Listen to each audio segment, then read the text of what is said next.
When my wife, Aisha, first said the words, I thought I had misheard her.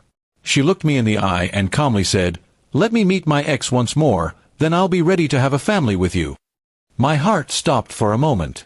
We had been married for 3 years, and we had spoken many times about building a family together. But never did I expect her to bring her ex into the picture. At first, I stayed silent, trying to process what she meant. She must have seen the disbelief on my face because she repeated herself, slower this time, as if I was a child who needed things explained carefully. The more I heard it, the more it felt like a knife twisting in my chest. She was essentially saying I wasn't enough until she closed some unfinished chapter with her ex.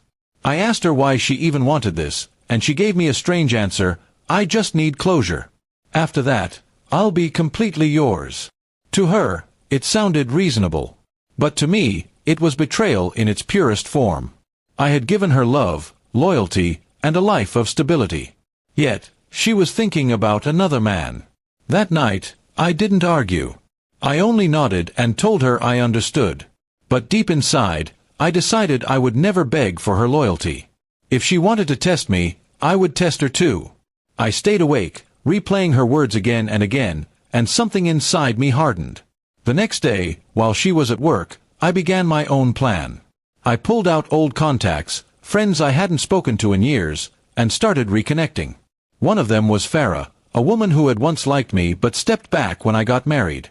She had always respected boundaries, unlike my wife who was breaking hers now. I invited Farah for coffee, and as we talked, I realized how different she was from Aisha. She listened, she laughed, she respected me. I didn't cross any lines, but I couldn't help thinking about the cruel irony.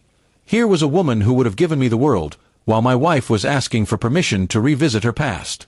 When Aisha returned that evening, she smiled at me as if nothing had happened. She told me she planned to meet her ex the coming weekend. I forced a smile and told her she had my blessing. She looked relieved, but she didn't notice the fire burning in my eyes. The weekend came, and she left, dressed carefully, as if going on a date. I watched her walk out without a word. While she was gone, I prepared my revenge.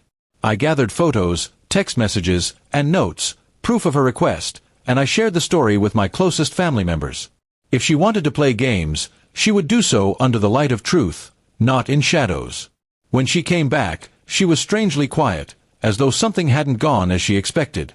Maybe her ex had rejected her, or maybe she felt guilty. But before she could explain, I placed a folder on the table. Inside were the printed copies of her words, the messages where she admitted she wanted to see him again. She turned pale. "You told people?" she asked in shock. I didn't answer directly. Instead, I told her calmly, "A wife who needs her ex to be ready for a future with me is not a wife at all. You want closure. Then consider this closure." I packed my bags that night. She begged me to stay, said it was a mistake, that she only wanted to see him one last time and that nothing happened.